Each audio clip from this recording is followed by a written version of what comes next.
In terms of classroom assignments, I have one of my students in my Convergent Publishing class.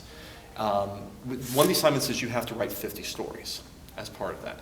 And the angle that he's found is basically writing about esports. So he's basically been analytical about it. So it's given an opportunity to actually talk about esports journalism and talking about how to actually tell a story effectively in a way that shows expertise, which gets us back to basic communication. It's a nice way of applying this really wonderful topic with some of the traditions of the discipline. So we get to talk about what it means to present ethos. How do you present your credibility in this type of writing? Right. And one thing that we talked about was he is doing a rundown of the various characters of Overwatch, so the various heroes, and talking about how he plays them and how he actually uses the ultimate in terms of the action, what he finds are strengths and weaknesses, and talks about his analysis of the various Overwatch League matches.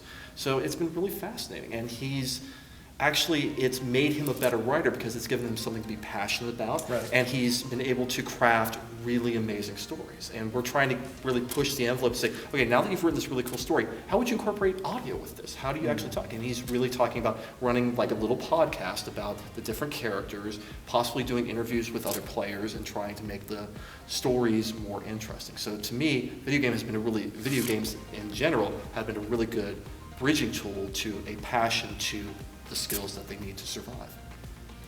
A couple things I was thinking of. One connects back to an earlier discussion as far as how we identify. Linda Nice had asked me to come and talk to her class about one of the book chapters I have, specifically the one that looks at masculinity and fatherhood in The Last of Us, which is one of my all-time favorite games. And I started off with the question of who in here is a gamer? And there were like 2 students that raised their hands, and it was primarily male. And so I think that I kind of continued with the question, okay, well, are you playing a game, casual games, right, for instance? And that got them thinking a little bit differently about that, and then they kind of opened up and started sharing a little bit more. So that's kind of an aside, I guess. But one of the things that really impressed me in my class that I'm teaching is they have a research project that they'll need to present on at the end of the semester.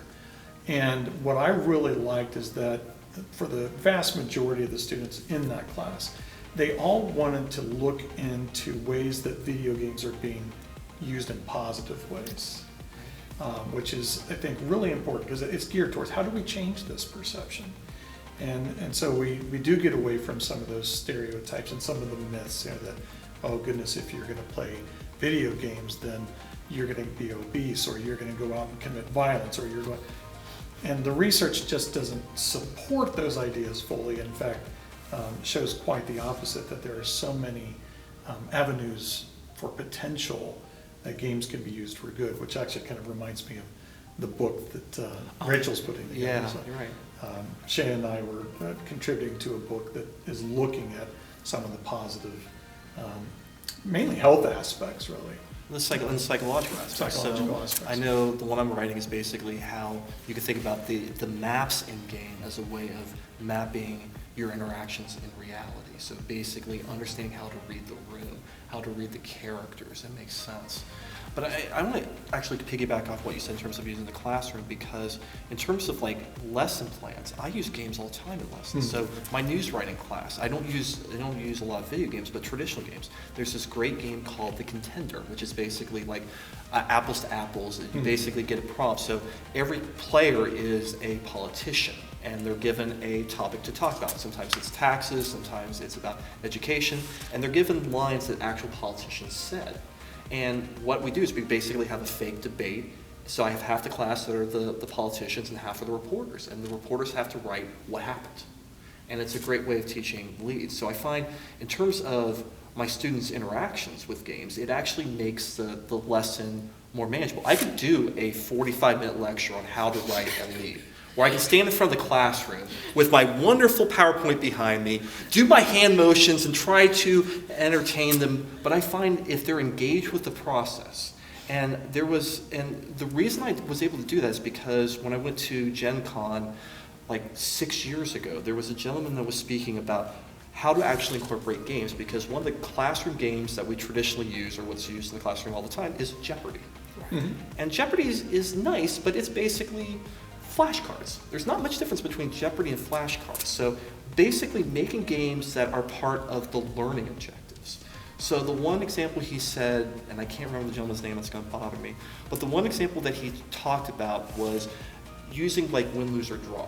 And if you had an example like the teapot dome scandal, you couldn't draw a teapot dome, or you couldn't draw a teapot, but you had to draw what the action was. So talk about oil, talk about corruption through drawing. And because they had to conceptualize what the concept was and make it realistic and have someone else guess it, it made the learning process more active, which is important.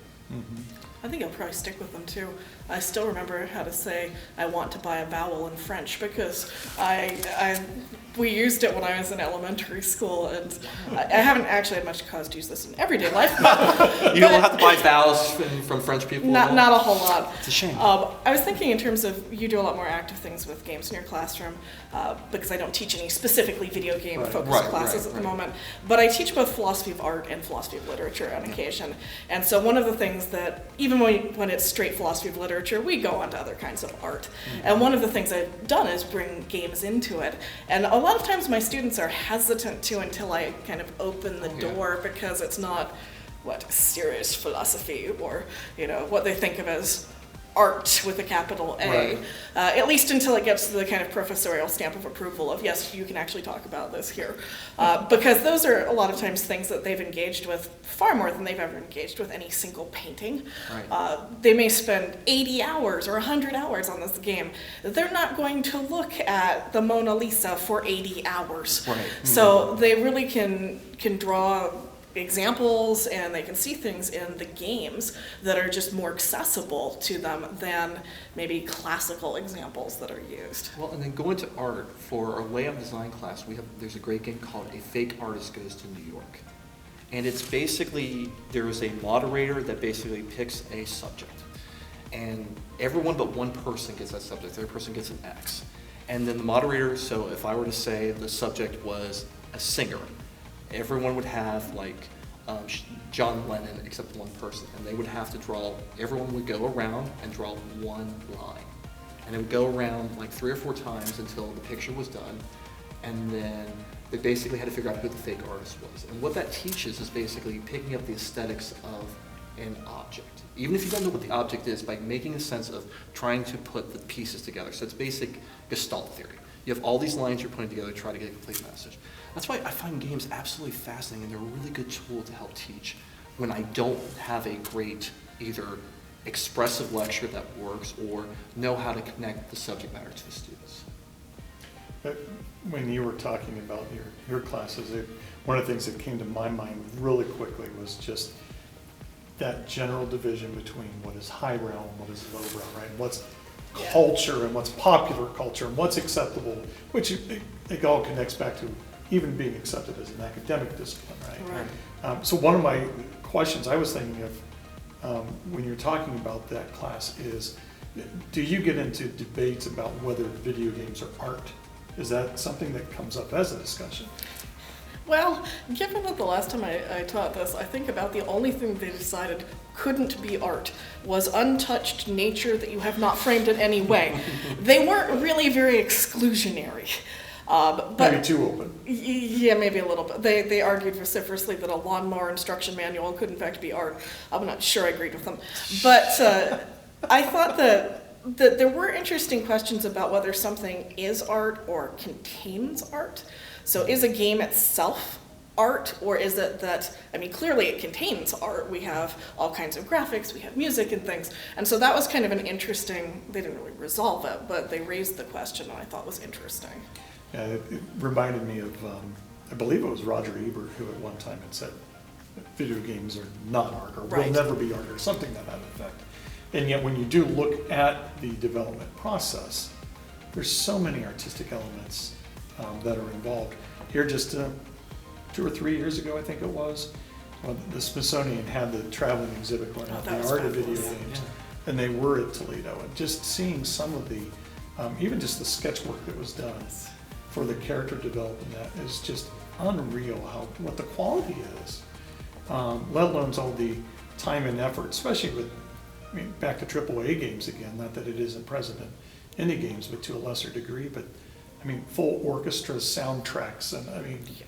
there is so much creativity that's going in this. I don't know how you cannot consider video games to be art. The funny thing when you said that is, we were watching TV, I think it was last year, and we turned it on, and my wife and I are watching it, and it shows this cowboy that's just walking on the open range, goes through town, has conversations, and Brandy says, I want to see this movie, this looks really cool. It's Red Dead Redemption 2.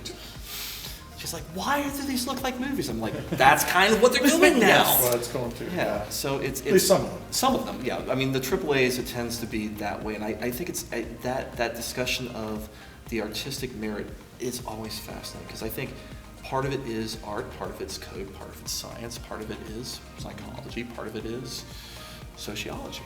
It's this wonderful jumble that you can't, it's this Gordian knot that you can't tear apart. Well, and I think also, I mean, there's the extreme end of it's almost photorealistic, and Right. it's really impressive. But I think there's definite aesthetics with these sort of retro style, not quite 8-bit or 16-bit, but they're echoing that. I'm thinking Stardew Valley, which is Yeah, the one that came I out was that did those, with you. which is a definite aesthetic choice Right. there, and I like that style a lot. But it's not trying to be photorealistic. No. It has its own kind of artistic palette and its own kind of expressiveness. And probably the most popular, I think, at least in my humble opinion, example would be Minecraft. Oh, Right. yeah. This is just all block.